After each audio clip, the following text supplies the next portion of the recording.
the best academy. Hi everyone, welcome to Harish academy.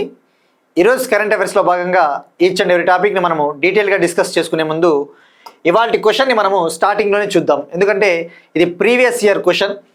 Central exam, combined defence service exam, CDS exam 2019లో అడిగిన question.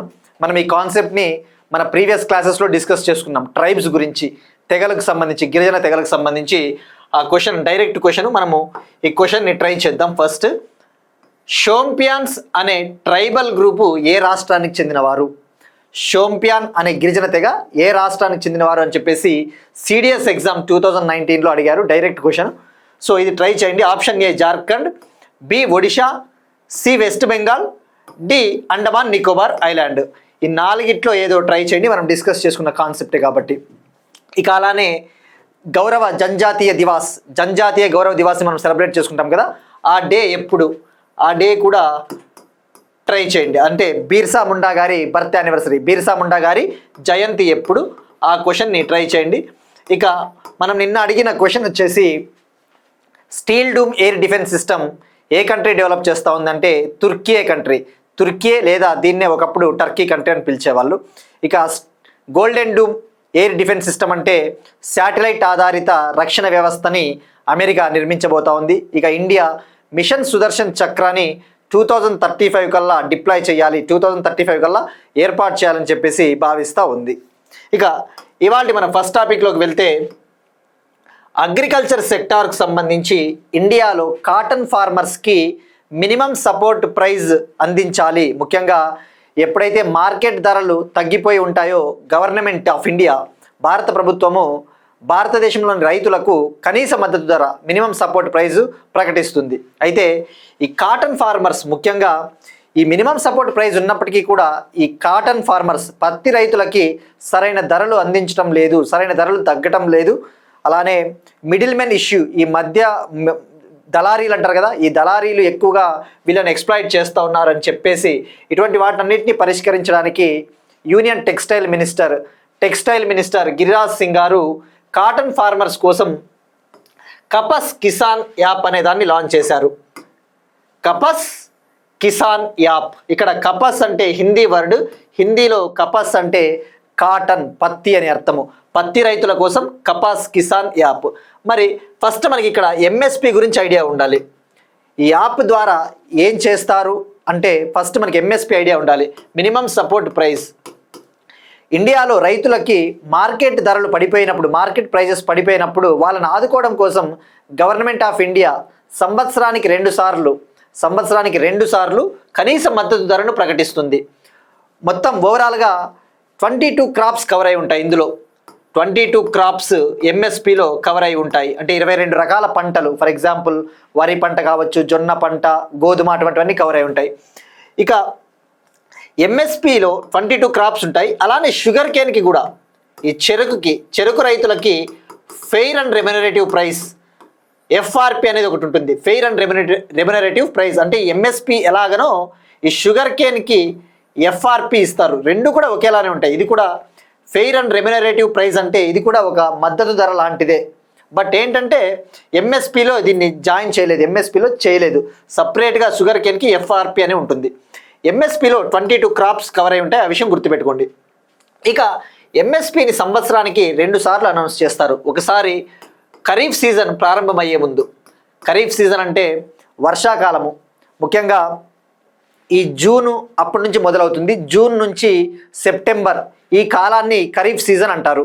Kharif season June to September అలా ఉంటుంది. Rabi season October నుంచి ఫిబ్రవరి, March వరకు rabi season ఉంటుంది. ఖరీఫ్ అంటే వర్షాకాల సీజన్ అంటారు, రబీ అంటే శీతాకాల సీజన్ అంటారు. తెలంగాణ గవర్నమెంట్ అయితే 2020లో ముఖ్యంగా ఈ ఖరీఫ్, రబీ అనే టర్మ్స్ రైతులకి అంత ఈజీగా అర్థం కావు, సామాన్య రైతులకి ఇవి అర్థం కావు అని చెప్పేసి అప్పటి తెలంగాణ గవర్నమెంట్ ఖరీఫ్ని, రబీ పేర్లని మార్చింది. అంటే సామాన్యులకు అర్థమయ్యేలా.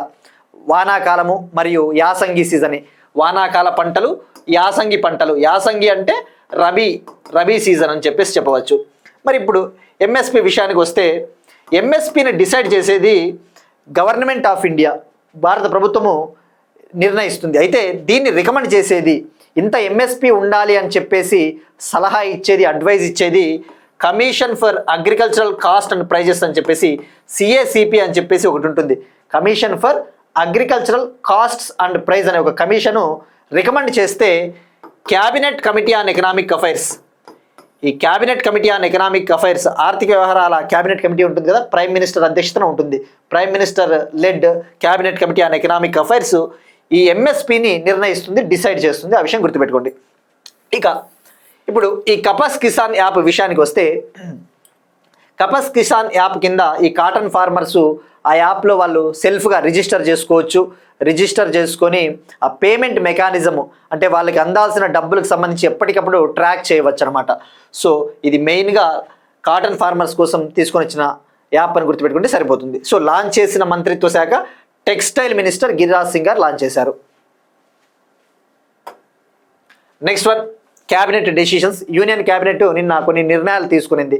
భారతదేశంలో, ఇండియాలో ఈ క్రిటికల్ మినరల్స్కి సంబంధించి అంటే కీలకమైన ఖనిజాలకు సంబంధించి ఆ కీలకమైన ఖనిజాలను రీసైక్లింగ్ చేయాలి అని చెప్పేసి 1500 crore 1500 కోట్లతో ఒక ఇన్సెంటివ్ స్కీమ్ని, ఒక ప్రోత్సాహక పథకానికి ఆమోదం తెలిపింది. ఫస్ట్ ఇక్కడ క్రిటికల్ మినరల్స్. క్రిటికల్ మినరల్స్ అంటే మనం మెనీ టైమ్స్ డిస్కస్ చేసుకున్నాం. ఇవి కీలకమైన ఖనిజాలు. For example lithium, cobalt, graphite మరియు కొన్ని రేర్ ఎర్త్ ఎలిమెంట్స్ కూడా ఇందులో ఉంటాయి. రేర్ ఎర్త్ ఎలిమెంట్స్ అంటే అరుదుగా భూమిలో దొరికే ఖనిజాలు, రేర్ ఎర్త్ ఎలిమెంట్స్. ఈ రేర్ ఎర్త్ ఎలిమెంట్స్ కూడా క్రిటికల్ మినరల్స్లో భాగం అన్న విషయం గుర్తుపెట్టుకోండి. ఈ రేర్ ఎర్త్ ఎలిమెంట్స్లో 15 ల్యాంథనైడ్స్ ఉంటాయి. అంటే ల్యాంథనైడ్స్ అనేవి ఒక రకమైన ఎలిమెంట్స్. అలానే ఈ 15 ల్యాంథనైడ్స్ మరియు స్కాండియము, ఇట్రియం, ఈ 17టిని కలిపితే రేర్ ఎర్త్ ఎలిమెంట్స్ అంటారు. ఈ రేర్ ఎర్త్ ఎలిమెంట్స్ ఈ క్రిటికల్ మినరల్స్లో భాగం అన్న విషయం గుర్తుపెట్టుకోండి. ఇక ఇండియాలో ఈ రేర్ ఎర్త్ మినరల్స్ చాలా ప్రదేశాల్లో లభిస్తాయి. ముఖ్యంగా జియోలాజికల్ సర్వే ఆఫ్ ఇండియాలో ఈ క్రిటికల్ మినరల్స్ ఎక్కడ లభ్యమవుతాయని చెప్పేసి సుమారుగా 1200 ప్రాంతాలని గుర్తించింది జియోలాజికల్ సర్వే ఆఫ్ ఇండియా. ఇక ప్రపంచంలో అత్యధికంగా ఈ critical minerals rare earth minerals లభ్యమవుతా ఉన్న దేశము China. World's highest critical minerals and rare earth elements are found in China. ఎక్కడ అంటే చైనా ఫస్ట్ ప్లేస్లో ఉంది. ఇక ఇండియాలో మరి క్రిటికల్ మినరల్స్ని సపరేట్ చేయవచ్చు. ఫర్ ఎగ్జాంపుల్ మనం వాడి పడేసిన కంప్యూటర్లు, ఎలక్ట్రానిక్ వేస్ట్ ఉంటాయి కదా, ఎలక్ట్రానిక్ వేస్ట్ కావచ్చు, లేదంటే లిథియం అయాన్ బ్యాటరీసు, ఆ బ్యాటరీస్లో యూస్ చేసేదే ఈ క్రిటికల్ మినరల్స్. సో వాటి టైం పీరియడ్ అయిపోయిన తర్వాత, వాటి కాలపరిమితి ముగిసిన తర్వాత ఆ ఎలక్ట్రానిక్ వేస్ట్ని, ఆ లిథియం అయాన్ బ్యాటరీస్ నుంచి ఈ క్రిటికల్ మినరల్స్ని సెపరేట్ చేసి, వేరు చేసి వాటిని రీసైక్లింగ్ చేయాలి. ఆ రీసైక్లింగ్ చేయడం ద్వారా మళ్ళీ మనం వాటిని యూస్ చేసుకోవచ్చు. తద్వారా మనకి ఈ సెక్టార్లో లైక్ రెసిలియన్స్, మనకి ఇతర దేశాలపైన ఆధారపడాల్సిన అవసరం లేదు అని చెప్పేసి గవర్నమెంట్ ఆఫ్ ఇండియా 1500 crore 1500 కోట్లతో ఈ స్కీమ్ని లాంచ్ చేసింది. గుర్తుపెట్టుకోండి, ఈ క్రిటికల్ మినరల్స్ అప్లికేషన్స్ ఏ దాంట్లో వాడతారు అంటే electric vehicles, batteries, magnets, rare earth magnets అంటారు కదా, ఆ మ్యాగ్నెట్స్ ఇటువంటి వాటిలో వీటిని యూస్ చేస్తారు. సెమీ కండక్టర్స్లో కూడా యూస్ చేస్తారు. ఇక ఈ స్కీమ్ విషయానికి వస్తే first national critical mineral machine గురించి ఐడియా ఉండాలి. నేషనల్ క్రిటికల్ మినరల్ మిషన్ అని చెప్పేసి ఈ క్రిటికల్ మినరల్స్ మిషన్ కోసం, ఈ క్రిటికల్ మినరల్స్ కోసము 2024-25 బడ్జెట్లో అనౌన్స్ చేసింది గవర్నమెంట్ ఆఫ్ ఇండియా. జనవరి 2025లో ఈ మిషన్ని అఫీషియల్గా, అధికారికంగా లాంచ్ చేయడం జరిగింది. ఈ స్కీమ్ వ్యాలిడిటీ 2024-25 నుంచి 2030-31 అంటే 7 years. ఈ national critical minerals mission validity కాలపరిమితి 2024-25 టు 2030-31 అంటే 7 years వ్యాలిడిటీ. ఈ స్కీమ్ కింద 2022లో ఒక కమిటీ వేసినారు. భారతదేశంలో క్రిటికల్ మినరల్స్, కీలకమైన ఖనిజాలను గుర్తించండి, ఏవి కీలకమైన ఖనిజాల కిందకు వస్తాయని చెప్పేసి గుర్తించడానికి ఒక కమిటీ వేస్తే ఆ కమిటీ 2022లో 30 మినరల్స్ని గుర్తించింది. అంటే 30 రకాల ఖనిజాలు భారతదేశంలో కీలకమైన ఖనిజాలుగా గుర్తించింది. సో ఇది నేషనల్ క్రిటికల్ మినరల్స్ మిషన్. దీన్ని లాంచ్ చేసిన మంత్రిత్వ శాఖ మినిస్ట్రీ ఆఫ్ మైన్స్, గనుల మంత్రిత్వ శాఖ దీన్ని లాంచ్ చేసింది. ఆ విషయం గుర్తుపెట్టుకోండి. ఇప్పుడు ఈ ఎన్సిఎంఎంలో భాగంగానే ఈ రీసైక్లింగ్ మిషన్ని లాంచ్ చేసింది యూనియన్ క్యాబినెట్ 1500 crore. మరి ఇప్పుడు ఈ లాంచ్ చేసిన రీసైక్లింగ్ క్రిటికల్ మినరల్స్ మిషన్కి కేటాయించిన budget 1500 crore. But validity time period వచ్చేసి 2025-26 నుంచి 2030-31 వరకు, 2025-26 టు 30-31. ఎందుకంటే ఇది ఈ ప్రస్తుత ఆర్థిక సంవత్సరంలో దీనికి ఆమోదం తెలిపారు కాబట్టి. సో ఈ రీసైక్లింగ్ మిషన్కి మాత్రము కాల పరిమితి వ్యాలిడిటీ 6 years, ఆ విషయం గుర్తుపెట్టుకోండి. ఇది మనకి ఈ 1500 crore ఇన్సెంటివ్ స్కీమ్ సంబంధించిన ఇన్ఫర్మేషన్. మరి అలానే ఈ స్కీమ్ ద్వారా ఈ రీసైక్లింగ్ మిషన్ ద్వారా సుమారుగా 8000 crore ఇన్వెస్ట్మెంట్స్ కూడా రాబోతా ఉన్నాయట. 8000 కోట్ల పెట్టుబడులు రాబోతా ఉన్నాయి. తద్వారా 70,000 డైరెక్ట్ ఇండైరెక్ట్ జాబ్స్, 70,000 ప్రత్యక్ష మరియు పరోక్ష ఉద్యోగాలు కూడా కల్పించబడబోతా ఉన్నాయట. సో మనకి ఎప్పుడైనా కీలకమైన పాయింట్లు ఈ టైం పీరియడ్, ఎన్ని మినరల్స్ను గుర్తించారు, ఇటువంటివి మనకి గుర్తుపెట్టుకుంటే సరిపోతుంది. నెక్స్ట్ వన్, బీహార్ రాజ్య జీవిక నిధి శాఖ్ సహకారి సంఘ్ లిమిటెడ్ను ప్రారంభించిన prime minister Narendra Modi. Prime minister Narendra Modi గారు బీహార్లో ముఖ్యంగా రూరల్ ఉమెన్కి, ఈ గ్రామీణ ప్రాంతాల్లో నివసిస్తూ ఉన్న మహిళలకు ఆర్థికంగా చేయూతనివ్వాలి, వాళ్ళని ఆర్థికంగా ఆదుకోవాలి, to make them financially empower. For that Bihar Rajya Jeevika Nidhi Sakh Sahakari Sangh Limited was launched virtually by prime minister Narendra Modi. దీని ముఖ్య ఉద్దేశము, ఇప్పుడు మనకి నేషనల్ రూరల్ లైవ్లీవుడ్ మిషన్ కింద జీవిక అనే ప్రోగ్రాం ఉంటుంది. ఆ జీవిక ప్రోగ్రాం ముఖ్య ఉద్దేశము ఈ గ్రామీణ ప్రాంతాల్లో నివసిస్తూ ఉన్న పేదల జీవితాలను బాగుపరచాలి. అందుకోసము బీహార్ గవర్నమెంటు ఇటీవల, ఇప్పుడు పోల్స్ ఎలక్షన్స్ వస్తూ ఉన్నాయి కదా, అందుకోసము జీవిక అనే ఒక ప్రత్యేకంగా జీవిక నిధి అనే ఒక స్కీమ్ని కూడా లాంచ్ చేసింది. ఇది ఆ జీవిక నిధి ప్రోగ్రాం ముఖ్య ఉద్దేశము ఈ గ్రామీణ ప్రాంతాల్లో నివసిస్తున్న వారికి ఆర్థికంగా సహాయం అందించడము, ఫినాన్షియల్ అసిస్టెన్స్. ఈ జీవిక నిధి శాఖ్ సహకారి సంఘ్ లిమిటెడ్ ఇదొక కంపెనీ టైపు. ఈ కంపెనీకి గవర్నమెంట్ ఆఫ్ ఇండియా మరియు బీహార్ గవర్నమెంటు బోత్ ఈ రెండు కూడా నిధులు అందించడం జరుగుతుంది. గవర్నమెంట్ ఆఫ్ ఇండియా 105 crore 105 కోట్లు దీనికి ట్రాన్స్ఫర్ చేయడం జరిగింది. ఇది మనకి జీవిక నిధికి సంబంధించిన ఇంపార్టెంట్ ఇన్ఫర్మేషన్. ఇక ఈ బీహార్ గవర్నమెంట్ లాంచ్ చేసిన జీవిక అనే ప్రోగ్రామ్ 2006లోనే లాంచ్ చేశారు. ఇప్పుడు దీనికి సంబంధించిన ఈ లిమిటెడ్ని ప్రారంభించడం జరిగింది.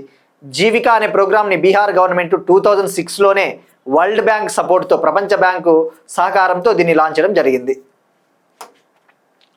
Next one, Union Public Service కమిషన్లో సెంటర్ ఆఫ్ ఎక్సలెన్స్ను ఏర్పాటు చేయనున్నట్టు ప్రకటించిన UPSC chairman Ajay Kumar garu. Union Public Service Commission article 315 Indian కాన్స్టిట్యూషన్లో ఆర్టికల్ 315 ఏమని చెప్తుంది? యూనియన్కి ఒక పబ్లిక్ సర్వీస్ కమిషన్ ఉండాలి. ఈ ముఖ్యంగా ఐఏఎస్, ఐపీఎస్, ఐఎఫ్ఎస్ ఈ ఎగ్జామ్స్ నిర్వహించడానికి, all India civil services exams నిర్వహించడానికి యూపీఎస్సీ, అలానే స్టేట్ లెవెల్లో ఈ స్టేట్ ఎగ్జామ్స్ నిర్వహించడం కోసం స్టేట్ పబ్లిక్ సర్వీస్ కమిషన్స్ ఉండాలి అని చెప్పేసి ఆర్టికల్ 315 చెప్తుంది. ఇప్పుడు యూపీఎస్సీ ఇటీవలనే ప్రతిభా సేతు అనే పోర్టల్ని కూడా లాంచ్ చేసింది.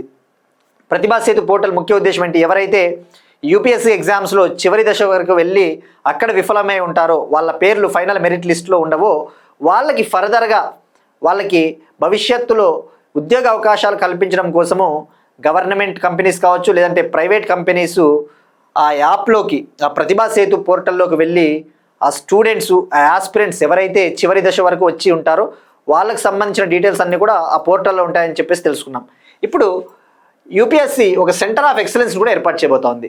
దీనికి ముఖ్య ఉద్దేశం ఏంటంటే డిఫరెంట్ స్టేట్లలో, ఇండియాలో డిఫరెంట్ స్టేట్లలో ఈ పబ్లిక్ సర్వీస్ కమిషన్స్ ఎటువంటి ప్రాక్టీసెస్ ఫాలో అవుతూ ఉన్నాయి, ఎటువంటి పద్ధతులు ఫాలో అవుతూ ఉన్నాయి, అటువంటి బెస్ట్ ప్రాక్టీసెస్ అన్నింటినీ ఒక సెంటర్ ఆఫ్ ఎక్సలెన్స్లో ఒక కేంద్రంలో ఉంచాలి. ఒక డేటా రిపాజిటరీ టైప్, అంటే ఒక డేటాబేస్ టైపు. ఆ డేటాబేస్లో ఈ వివిధ రాష్ట్రాలు ఫాలో అవుతూ ఉన్న బెస్ట్ ప్రాక్టీసెస్, ఉత్తమ పద్ధతులని ఇవన్నిటినీ కనుక ఒక చోట స్టోర్ చేసినట్లయితే వాటిని మిగతా రాష్ట్రాలు కూడా యాక్సెస్ చేయవచ్చు, మిగతా రాష్ట్రాలు కూడా ఫాలో అవ్వవచ్చు అని చెప్పేసి ఒక సెంటర్ ఆఫ్ ఎక్సలెన్స్ని ఏర్పాటు చేయబోతా ఉన్నట్టు యూపీఎస్సీ చైర్మన్ అజయ్ కుమార్ గారు ప్రకటించారు.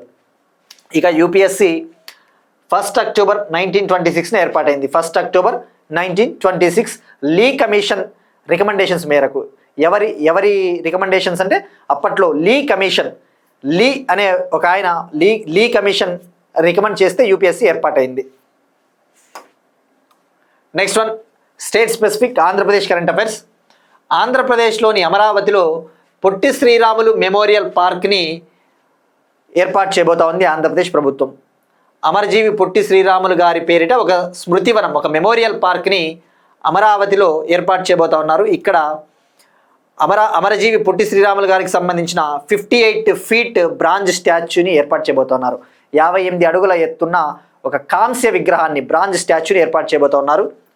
ఇక 58 అడుగుల విగ్రహాన్ని సెలెక్ట్ చేయడానికి కారణం, ఆయన ఆంధ్ర రాష్ట్రం ఏర్పడడానికి 58 డేస్ 58 రోజులు ఆమర నిరాహార దీక్ష చేశారు. అప్పట్లో మద్రాసు రాష్ట్రం నుంచి ఆంధ్ర రాష్ట్రం ఏర్పడడానికి ప్రధాన కారణము పొట్టి శ్రీరాములు గారు. గుర్తుపెట్టుకోండి, ఆంధ్ర రాష్ట్రము. ఇక ఈయన్ని ఫాదర్ ఆఫ్ లింగ్విస్టిక్ స్టేట్స్ అని కూడా చెప్పవచ్చు. అంటే భారతదేశంలో భాషా ప్రాతిపదికన ఏర్పడిన రాష్ట్రాలకు పితామహుడిగా పొట్టి శ్రీరాములు గారిని పిలవచ్చు. సో దీనికి సంబంధించి ఫౌండేషన్ స్టోన్ని HRD minister, Andhra Pradesh minister Nara Lokesh garu శంకుస్థాపన చేయడం జరిగింది. Next one Telangana current affairs, Telangana regional current affairs. ముఖ్యంగా స్టేట్లలో కొన్ని స్పోర్ట్స్ ఈవెంట్స్ జరుగుతూ ఉంటాయి. అంటే విత్ ఇన్ ద స్టేట్ ఆ రాష్ట్ర క్రీడాకారుల కోసం ప్రత్యేకంగా కొన్ని టోర్నమెంట్లు జరుగుతూ ఉన్నప్పుడు ఆ టోర్నమెంట్ ఎక్కడ జరిగింది, ఆ విన్నర్ మనకి గుర్తుపెట్టుకుంటే సరిపోతుంది. యువ తెలంగాణ కబడ్డీ ఛాంపియన్షిప్ జరిగిందట. తెలంగాణ కబడ్డీ క్రీడాకారుల కోసం యువ తెలంగాణ కబడ్డీ ఛాంపియన్షిప్ జరిగింది. ఈ టోర్నమెంటు హైదరాబాద్లోని లాల్ బహదూర్ ఇండోర్ స్టేడియంలో జరిగింది. ఫైనల్లో విజేతగా జోగులాంబ లయన్స్ టీము ఛాంపియన్గా నిలిచింది. ఇక ఫైనల్లో భద్రాద్రి బ్రేవ్స్ అనే టీంని ఓడించి ఈ టైటిల్ని గెలుపొందింది. నెక్స్ట్ వన్ ఎకానమీకి సంబంధించి ఎఫ్డిఐ ట్రెండ్స్. భారతదేశంలో, ఇండియాలో విదేశీ ప్రత్యక్ష పెట్టుబడులు, ఈ ఫారిన్ డైరెక్ట్ ఇన్వెస్ట్మెంట్ ట్రెండ్స్ ఎలా ఉన్నాయని చెప్పేసి ముఖ్యంగా 2025-26 ఫినాన్షియల్ ఇయర్లో 2025-26 ఆర్థిక సంవత్సరంలో మొదటి త్రైమాసికంలో ఏప్రిల్ టు జూన్లో ఈ ఎఫ్డిఐస్ ఏ స్థాయిలో ఇండియాలోకి వచ్చాయని చెప్పేసి గవర్నమెంట్ ఒక డేటాను రిలీజ్ చేసింది. మనకి ఎగ్జామ్ పాయింట్ ఆఫ్ వ్యూలో ఫస్ట్ 2024-25లో ఓవరాల్గా ఎంత ఎఫ్డిఐస్ వచ్చాయో ఐడియా ఉండాలి. ఈ విదేశీ ప్రత్యక్ష పెట్టుబడులు ముఖ్య ఉద్దేశం ఏంటి? ఈ ఫారిన్ డైరెక్ట్ ఇన్వెస్ట్మెంట్స్ రావడం వల్ల ఆ కంట్రీలో ఎంప్లాయ్మెంట్, ఇన్వెస్ట్మెంట్లు పెట్టడం వల్ల ఉపాధి లభిస్తుంది. మ్యానుఫ్యాక్చరింగ్ సెక్టార్ కావచ్చు, లేదంటే సర్వీస్ సెక్టారు ఇంప్రూవ్ అవుతాయి. ఆ విషయం గుర్తుపెట్టుకోండి. ఇక ఎఫ్డిఐస్ ఇండియాలో 2013-14లో 36.05 బిలియన్ ఉండే. 2013-14 సంవత్సరంలో 36.05 బిలియన్ ఎఫ్డిఐస్ ఉంటే 2024-25 నాటికి 81.04 బిలియన్ చేరుకున్నాయి. 81.04 బిలియన్కి చేరుకున్నాయి. మరి ఇప్పుడు ఈ ఫస్ట్ 3 months తీసుకుంటే 2025-26 ఏప్రిల్ టు జూన్ తీసుకుంటే 1.64 lakh crore ఎఫ్డిఐస్ వచ్చాయట. అది యుఎస్ డాలర్స్లో చెప్పాలంటే $18.62 బిలియన్ వచ్చాయి. 2025-26 ఏప్రిల్ టు జూన్లో $18.62 బిలియన్ వచ్చాయి. మరి అదే గత సంవత్సరం కంపారిజన్ చేసుకుంటే same time but last year 2024-25 April to June period తీసుకుంటే $16.17 బిలియన్ ఉండే. ఇప్పుడు పెరిగింది. ఎంత పెరిగింది అంటే 15% పెరిగింది. సో ఈ ట్రెండ్స్ హెల్ప్ అవుతాయి మనకి. ఎఫ్డిఐస్ ఏ స్థాయిలో పెరుగుతున్నాయా తగ్గుతున్నాయని చెప్పేసి. ఎకానమీలో ఎప్పుడైనా గుర్తుపెట్టుకోండి, జస్ట్ ట్రెండ్సే అడుగుతాడు. ఎకానమీ కరెంట్ అఫైర్స్ అంటే ఏం అడుగుతాడు? ఎకానమీ కరెంట్ అఫైర్స్ అంటే ట్రెండ్సే. ఇక మరి 2024-25 $81.04 బిలియన్ వచ్చాయి. ఇక ఈ 25-26లో మనకి ఇప్పటి వరకు అత్యధికంగా ఏ కంట్రీ నుంచి ఎఫ్డిఐస్ వచ్చాయంటే అమెరికా. ఇప్పటి వరకు మనము ఈ ఆర్థిక సంవత్సరంలో 18.62 బిలియన్స్ వచ్చాయి కదా, అందులో ఫస్ట్ ప్లేస్లో అమెరికా నుంచి ఆల్రెడీ ఈ సంవత్సరం $5.61 బిలియన్ వచ్చాయి. అమెరికా నుంచి ఆల్రెడీ ఇయర్ $5.61 బిలియన్ వచ్చాయి. సెకండ్ ప్లేస్లో సింగపూర్ ఉంది. ఈ సంవత్సరం సింగపూర్ నుంచి $4.59 బిలియన్ వచ్చాయి. థర్డ్ ప్లేస్లో మౌరీషియస్ కంట్రీ $2.08 బిలియన్ వచ్చాయి. సో దీన్ని బట్టి మనకి ఏమర్థమవుతుంది? America even though tariffs 50% tariffs వేసినప్పటికీ ఇండియా పైన అమెరికా నుంచి మనకి ఎక్కువగా పెట్టుబడులు వస్తూ ఉన్నాయి అని చెప్పేసి అర్థమవుతుంది. ఇక ఆల్రెడీ మనం తెలుసుకున్నాం అమెరికాతో మనకి ట్రేడ్ సర్ప్లస్ ఉంది, మిగులు వాణిజ్యం ఉందని చెప్పేసి కూడా తెలుసుకున్నాం. నెక్స్ట్ వన్ సైన్స్ అండ్ టెక్నాలజీకి సంబంధించి ప్రతుష్ టెలిస్కోప్ మన యూనివర్స్లో గెలాక్సీసు స్టార్సు, ఈ నక్షత్రాలు, ఈ గెలాక్సీలు, ఈ పాలపుంతలు ఏ విధంగా ఏర్పాటయ్యాయి, ఏ విధంగా ఫామ్ అయ్యాయి, ఇవి ఫార్మ్ అయిన తర్వాత ఆ ఎవల్యూషన్ ప్రాసెస్లో భాగంగా, అంటే ఈ గెలాక్సీలు స్టార్లు ఏర్పడుతున్న ప్రాసెస్లో భాగంగా ఈ విశ్వం ఏ రంగులో ఉన్నిందో తెలుసుకోవడం కోసము బెంగళూరుకు చెందిన రామన్ రీసెర్చ్ ఇన్స్టిట్యూట్, బెంగళూరుకు చెందిన రామన్ రీసెర్చ్ ఇన్స్టిట్యూట్ మరియు ఇస్రో ఇవి రెండూ కలిసి ప్రతుష్ అనే మిషన్ని లాంచ్ చేయబోతూ ఉన్నాయి. ఈ ప్రతుష్ అనే టెలిస్కోప్లో చిన్న కంప్యూటర్ ఉంటుందంట, ఒక క్రెడిట్ కార్డ్ సైజులో ఒక స్మాల్ టైనీ కంప్యూటర్. ఆ చిన్న కంప్యూటర్ ఏం చేస్తుందంటే అసలు ఈ విశ్వంలో ముఖ్యంగా ఎక్కువగా లభించే element hydrogen. The most abundant element in this universe is hydrogen. ఈ యూనివర్స్లో సుమారుగా 85% హైడ్రోజనే ఉంటుంది. హైడ్రోజన్ గ్యాస్ అటామిక్ నెంబర్ 1 కదా హైడ్రోజన్కి. ఆ హైడ్రోజన్ నుంచి విడుదలయ్యే రేడియేషన్ని డిటెక్ట్ చేయడం కోసం, కనుగొనడం కోసము, అలానే ఈ విశ్వం ఏర్పాటైనప్పుడు ఏ విధంగా కలర్ ఉన్నింది, ఆ లైట్ కలర్ కనుక్కోవడం కోసము ప్రతుష్ టెలిస్కోప్ని లాంచ్ చేయడం జరిగింది. ఇక్కడ ప్రతుష్ అంటే probing reionization of the universe using signal from hydrogen. Probing reionization of the universe using signal from hydrogen. ఈ హైడ్రోజన్ నుంచి విడుదలయ్యే సిగ్నల్ని డిటెక్ట్ చేయాలి, ఆ రేడియేషన్ని డిటెక్ట్ చేయడం కోసం. ఇక మనకి జాగ్రఫీలో బిగ్ బ్యాంగ్ థియరీ గురించి చదువుతాం. ఈ బిగ్ బ్యాంగ్ థియరీ అనేది చాలా ఇంపార్టెంట్, జిఎస్లో కూడా, స్టాటిక్ జీకేలో. ఈ యూనివర్స్ ఏ విధంగా ఏర్పాటయ్యింది అని తెలిపే థియరీనే big bang theory. How the universe got formed, the theory which explains the formation of universe is big bang theory. Big bang theory అని చెప్తుంది మనకి. మరి బిగ్ బ్యాంగ్ థియరీ తర్వాత ఈ గెలాక్సీలు స్టార్లు ఏర్పడుతూ ఉన్నప్పుడు ఆ ప్రక్రియలో భాగంగా ఆ విశ్వం ఏ రంగులో ఉన్నిందో తెలుసుకోవడానికి ఉపయోగించే టెలిస్కోప్. సో ఇక్కడ గుర్తుపెట్టుకోవాల్సింది, దీన్ని డెవలప్ చేసింది రామన్ రీసెర్చ్ ఇన్స్టిట్యూట్, బెంగళూరు, ఇస్రో సహకారంతో. మరి ఇక్కడ రామన్ రీసెర్చ్ ఇన్స్టిట్యూట్ అనేది ఇది ఒక అటానమస్ ఇన్స్టిట్యూట్, అంటే ఒక స్వయం ప్రతిపత్తి కలిగిన ఒక సంస్థ. దీనికి funding ministry of science and technology funding ఇస్తుంది. సైన్స్ అండ్ టెక్నాలజీ మంత్రిత్వ శాఖ కింద ఉండే department of science and technology ఈ రామన్ రీసెర్చ్ ఇన్స్టిట్యూట్కి నిధులు అందజేస్తుంది రీసెర్చ్ పర్పస్ కోసం. సో ఈ అబ్రివేషన్ అయితే డైరెక్ట్గా గుర్తుపెట్టుకోండి, ప్రతుష్. నెక్స్ట్ వన్ డిఫెన్స్ ఎక్సర్సైజ్కి సంబంధించి ఎక్సర్సైజ్ యుద్ధ అభ్యాస్ 2025. ఇండియాకి యుఎస్ఏకి మధ్య ఒక జాయింట్ మిలిటరీ ఎక్సర్సైజ్, సంయుక్త మిలిటరీ విన్యాసము, ఎక్సర్సైజ్ యుద్ధ అభ్యాస్ 2025. ఈ సంవత్సరం 21st ఎడిషన్, ఇప్పుడు 21వ ఎడిషన్ జరుగుతూ ఉంది. ఆ 21వ ఎడిషను అమెరికాలోని అలాస్కాలో ప్రారంభమైంది. అమెరికాలోని అలాస్కా ప్రాంతంలో ఉన్న ఫోర్ట్ వెయిన్ రైట్ వద్ద ప్రారంభమైంది. గుర్తుపెట్టుకోండి, జస్ట్ అమెరికాలోని అలాస్కా అని గుర్తుపెట్టుకుంటే సరిపోతుంది. 21వ ఎడిషన్. ఇందులో పాల్గొనడం కోసం, ఇందులో పార్టిసిపేట్ చేయడం కోసము ఇండియన్ ఆర్మీకి చెందిన మద్రాస్ రెజిమెంట్. ఈ రెజిమెంట్ అంటే ఒక ఆర్మీలో ఒక భద్రతా దళం. మద్రాస్ రెజిమెంట్ ఇండియా తరపున పార్టిసిపేట్ చేస్తూ ఉంది. సెప్టెంబర్ 1న ప్రారంభమైంది. సెప్టెంబర్ 1 నుంచి సెప్టెంబర్ 14 వరకు ఇది జరుగుతూ ఉంది, 2 వీక్స్ పాటు. ఇది ఈ ఇరు దేశాల మధ్య జరిగే ఒక ఎక్సర్సైజు, ఎవ్రీ ఇయర్ జరిగే ఎక్సర్సైజ్, యాన్యువల్ ఎక్సర్సైజ్, ప్రతి సంవత్సరం జరిగేది. ఇక గత ఎడిషన్ వచ్చేసి 20th ఎడిషను రాజస్థాన్లో జరిగింది. 20వ ఎడిషన్ 2024లో రాజస్థాన్లోని మహాజన్ ఫీల్డ్ ఫైరింగ్ రేంజెస్ వద్ద జరిగింది. గుర్తుపెట్టుకోండి, ఒక సంవత్సరం ఇండియాలో జరిగితే ఒక సంవత్సరం అమెరికాలో జరుగుతుంది, ఏ ఎక్సర్సైజ్ అయినా జనరల్గా. ఇప్పుడు అమెరికా కాబట్టి నెక్స్ట్ టైం మళ్ళీ ఇండియాలో జరుగుతుంది. ఇది ఎక్సర్సైజ్ యుద్ధ అభ్యాసకు సంబంధించిన information. Next one again defence సెక్యూరిటీకి సంబంధించి all India Thal Sainik camp.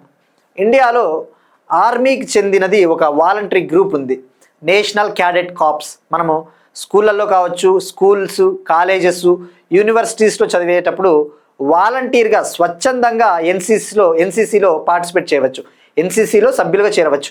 National cadet corps. ఈ నేషనల్ క్యాడెట్ కార్ప్స్ అనేది ఇది 1948లో ఏర్పాటైంది, 1948 సంవత్సరంలో. దీని హెడ్ క్వార్టర్స్ న్యూఢిల్లీ.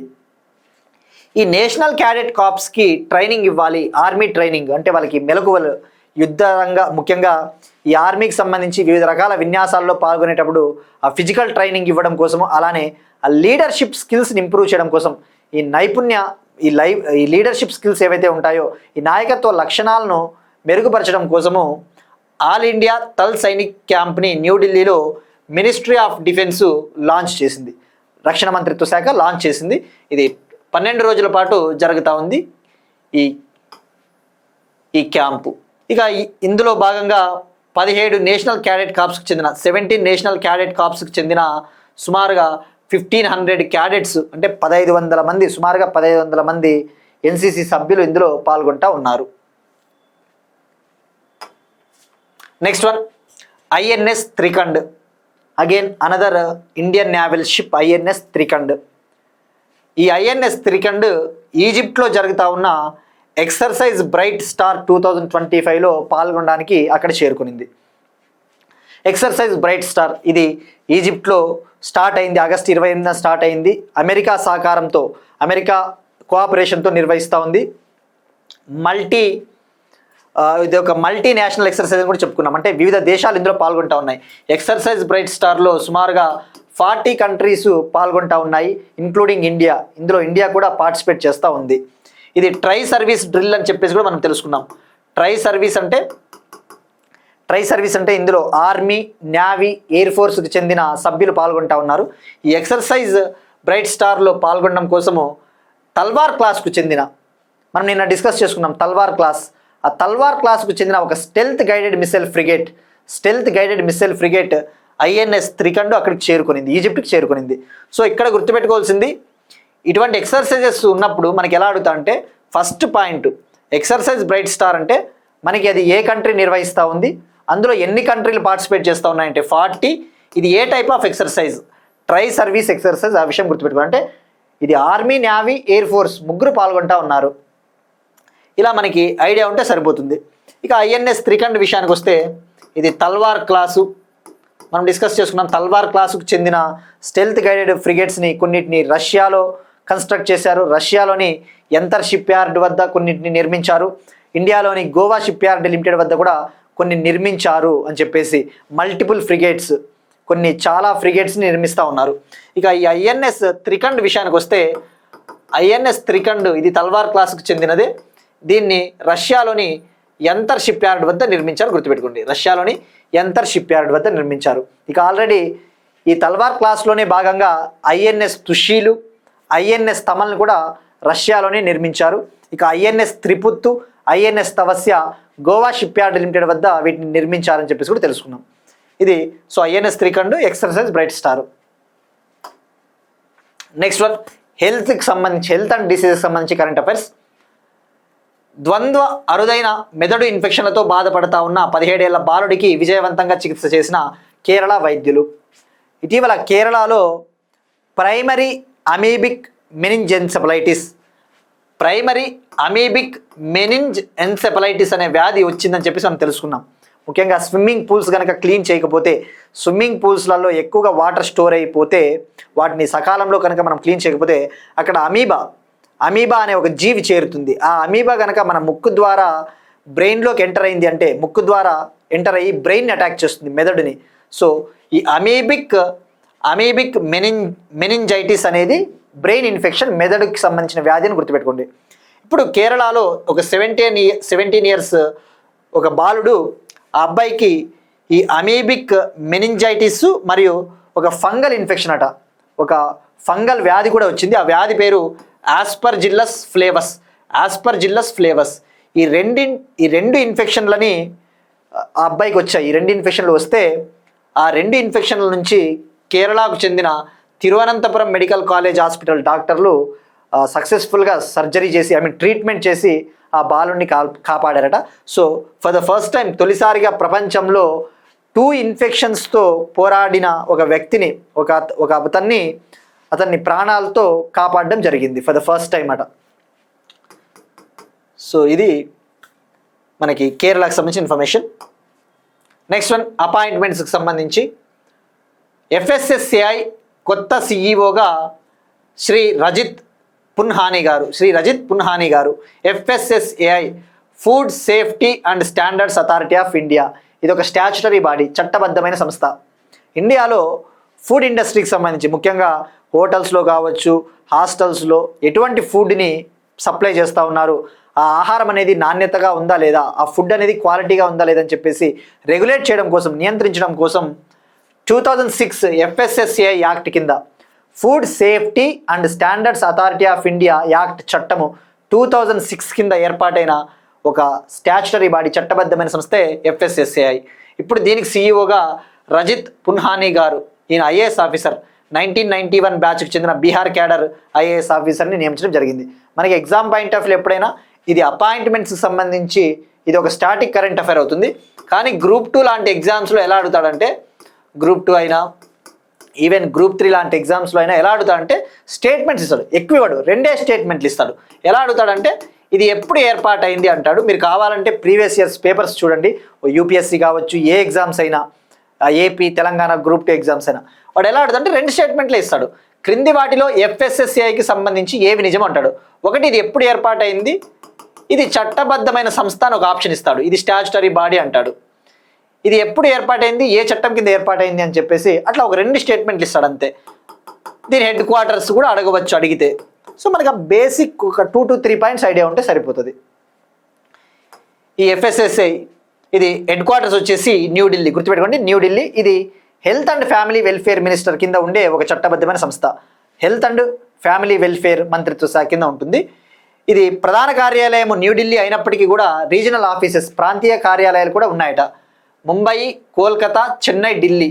ముంబై, కోల్కతా, చెన్నై, ఢిల్లీలో 4 ప్రాంతీయ కార్యాలయాలు కూడా ఉన్నాయట. నెక్స్ట్ వన్ స్పోర్ట్స్కి సంబంధించి వరల్డ్ యూత్ స్క్రాబుల్ ఛాంపియన్షిప్. ఇక్కడ స్క్రాబుల్ అనేది ఒక బోర్డ్ గేమ్. అంటే మనం ఏ విధంగా అయితే చెస్ అటువంటి గేమ్స్ ఆడతాం కదా, అట్లనే స్క్రాబుల్ అనేది ఒక బోర్డ్ గేమ్. ఆ గేమ్లో తొలిసారిగా ఇండియాకు చెందిన ఒక పర్సన్ విజేతగా నిలిచాడు. For the first time Indian van this world youth scrabble championship title. ఇది 20th ఎడిషన్. ఈ సంవత్సరం 30th ఆగస్ట్ నుంచి సెప్టెంబర్ 1 వరకు మలేషియాలోని కౌలాలంపూర్లో జరిగింది. 20th edition, 20వ addition. ఇందులో ఇండియాకు చెందిన 14-year-old 14 ఏళ్ల మాధవ్ గోపాల్ కామత్ విన్నర్గా నిలిచాడు. ఈ అబ్బాయి ఢిల్లీకి చెందిన అబ్బాయి. మరి ఈ టైటిల్ని, ఈ టోర్నమెంట్ని నిర్వహించేది ఏది అంటే world English language Scrabble players